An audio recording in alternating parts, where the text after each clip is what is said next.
let's talk some Atlanta Falcons. And if you've been watching this program, you know me and Mike early and often on this Falcons team. I have a lot of NFC South exposure to them.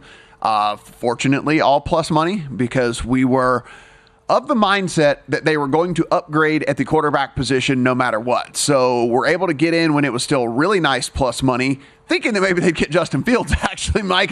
Not necessarily that it was going to be Kirk Cousins. And then once the smoke started coming in on Kirk Cousins, get back in a little bit more. So lots of NFC South exposure for me at plus money. Now at DraftKings, a lot of people seeing, I think, what you and I saw, that is clearly, at least on paper, the best team. They're now down to minus 115 to win the NFC South. So again, a team that went out and not only picked up Kirk Cousins, but you start to look around a little bit. It was a roster that was already like really good. And then they trade for Rondale Moore to give him another weapon there. They signed Darnell Mooney to get him another weapon as well. And so now you look at this offense and you're going, okay, Bijan Robinson and Kyle Pitts and Drake London and Rondale Moore and Darnell Mooney. And so there's a lot to like on that. They signed cornerback Antonio Hamilton as well in the offseason. So all of that from a free agency standpoint. And then came the draft, Mike, in which they did the most puzzling draft pick in my memory. I've been paying attention to the draft for quite a while. Michael Penix at number 8 overall never even crossed my mind after they paid Kirk Cousins the money that they paid him. But that's what they did. They took a defensive tackle in the second round and took an edge rusher in the third round here for the Falcons team. So despite the really crazy, weird number 8 overall pick, I still love this team, and I think that they are easily the class of this division. Yeah, you see some teams in the NBA try and do this and kind of cross generations, right? You're trying to have the great team now, but also still build for the future. The Falcons decided to do that in the draft. Pretty surprising.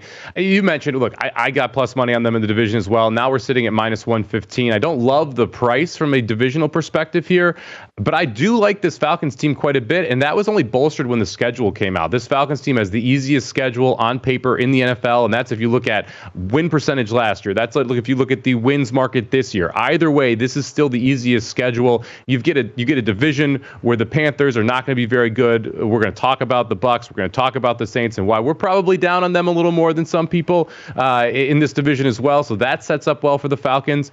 If I want to take a shot with Atlanta, Matt, I want to look at the bell curve. And let's say things go very right for this Falcons team. How can you capture some plus money in those instances where they do go out and they're able to wildly exceed expectations? So right now the win total is sitting at 9.5. I looked at some adjusted win totals here for the Falcons. And so right now, over 11.5 wins, sitting at plus 240 on DraftKings. Number 1 seed in the NFC, which probably takes, 13, 14 games, Matt, to win the NFC number 1 seed? Yeah. Plus 750 there for Atlanta as well. Do I think they're the best team in the NFC? No. Do I think they can take advantage of this schedule and win 13 games? Yeah, I think that is 100% possible. And if they do, they could end up there at the number 1 seed in the NFC at plus 750. Yeah, I'm going to be definitely dabbling in the alt wins market as well for this Falcons team.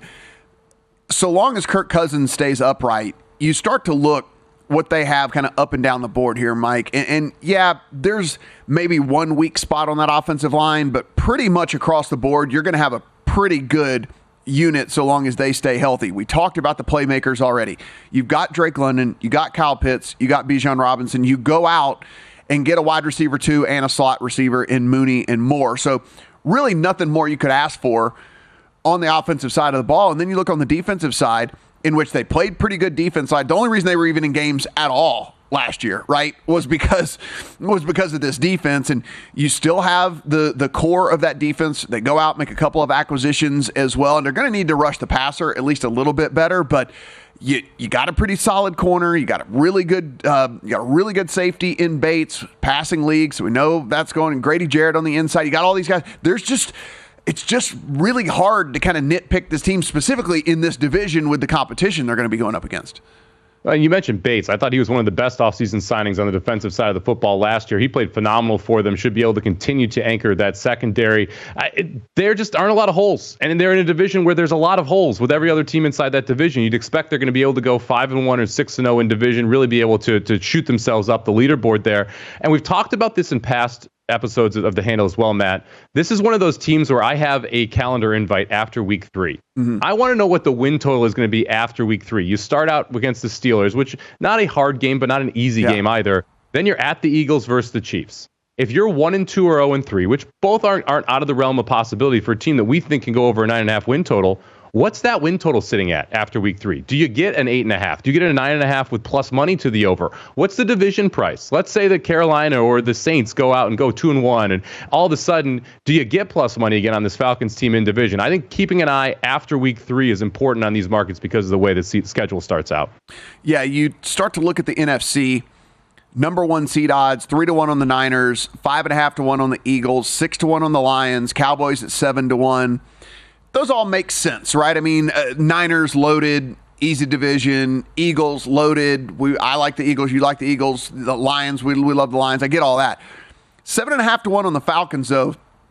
NFC number 1 seed, Mike. You start there, and like you said, you put that in the account. And listen, is there a world that exists in which maybe the Eagles and Cowboys beat up on each other and the Commanders are a little bit better than we think? I think that world exists. Is there a world that exists in which the Niners, which, like we said, maybe the Rams, maybe the Seahawks are a little bit better than people are giving them credit for, and maybe the Niners take at least a tiny step back? They did lose a lot of personnel in the offseason. I mean, it's not like this is the same team that's going to be returning.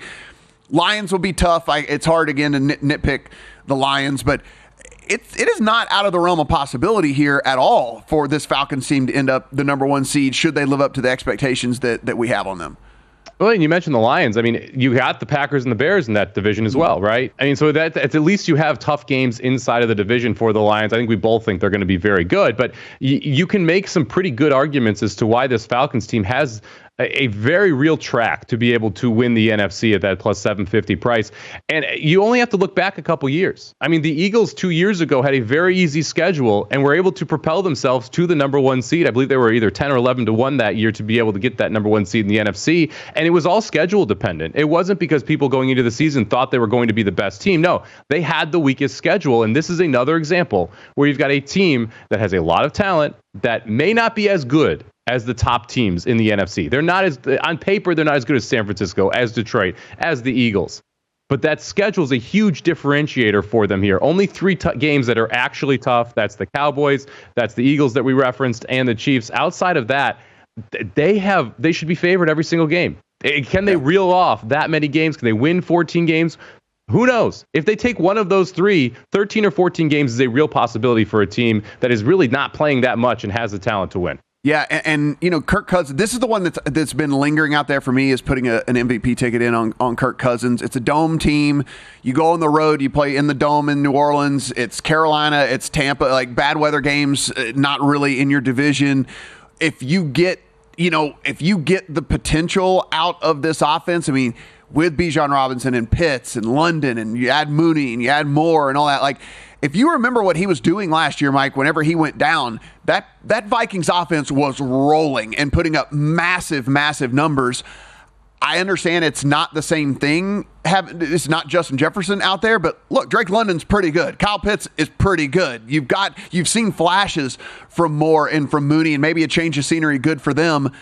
I've been teetering on putting a Cousins MVP ticket in the account. It's 35 to 1. I just need him to play himself into the conversation. Yeah, I don't know if I can get there on the MVP ticket, but I do think that taking shots with some of these guys to the over because of what we saw with Arthur Smith in that offense last year, not a bad idea either. If you want Pitts touchdowns over, if you want Bijan touchdowns over, I think those are solid plays on this Falcons side as well.